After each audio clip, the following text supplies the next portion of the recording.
അവരെന്തു കരുതുമെന്ന ഭാരമുള്ളൊരു ചിന്ത മനസ്സിൽ കെട്ടിത്തൂക്കിയവരാണ് മനുഷ്യരിൽ പലരും. ആ ഭാരം ഒരു കരിങ്കല്ല് പോലെ മനസ്സിൻ്റെ ചിറകിൽ അങ്ങനെ തൂങ്ങിക്കിടക്കുമ്പോൾ സ്വപ്നങ്ങളിലേക്ക് എങ്ങനെ പറക്കാനാണ്?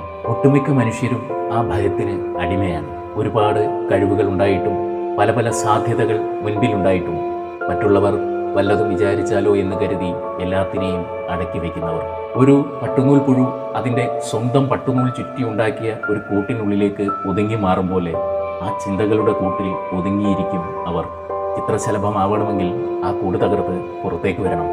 ആ ബന്ധനം പൊട്ടിച്ച് പറന്നുയരുമ്പോഴാണ് പൂക്കളുടെ സുഗന്ധവും ആകാശത്തിൻ്റെ സ്വാതന്ത്ര്യവും അറിയാൻ കഴിയുന്നത്. അല്ലാത്തിടത്തോളം അത് വെറും പുഴുവാണ്. ആ പുഴു അതിൻ്റെ കൂട് സ്വയം തകർത്താണ് പുറത്തേക്ക് വരുന്നത്. നമ്മൾ ഒതുങ്ങിയിരിക്കുന്ന കൂട് നമ്മൾ തന്നെ തകർക്കണം. അത് തകർക്കാനോ അതിനെ സഹായിക്കാനോ വേറെ ആരും വരാനില്ല.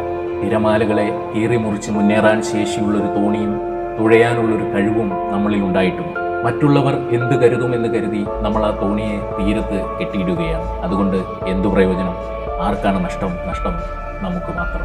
മറ്റുള്ളവർ എന്തും പറഞ്ഞോട്ടെ, അവർക്ക് എന്താണ് പറഞ്ഞുകൂടാത്തത്? അത് പേടിച്ച് സ്വന്തം സ്വപ്നങ്ങൾക്ക് ശവപ്പെട്ടി തീർത്ത് അതിനുള്ളിൽ കിടക്കാതെ പട്ടുനൂൽ പുഴുവിനെ പോലെ സ്വയം കൂട് തകർത്ത് പുറത്തേക്ക് ഇറങ്ങുക. വിശാലമായ ആകാശവും നിറയെ പൂക്കളും നമ്മളെ കാത്തിരിപ്പുണ്ട്. അതല്ല, ആൾക്കാരുടെ വിധി തീർപ്പുകൾ ഓർത്ത് ഒതുങ്ങിയിരിക്കുന്ന കൂട് തകർക്കാൻ നമുക്ക് ഭയമാണെങ്കിൽ ആ കൂട്ടിനുള്ളിൽ ഇരുന്ന് ശ്വാസം മുട്ടി ഒരു പുഴുവായി തന്നെ ഒടുങ്ങേണ്ടി വരും.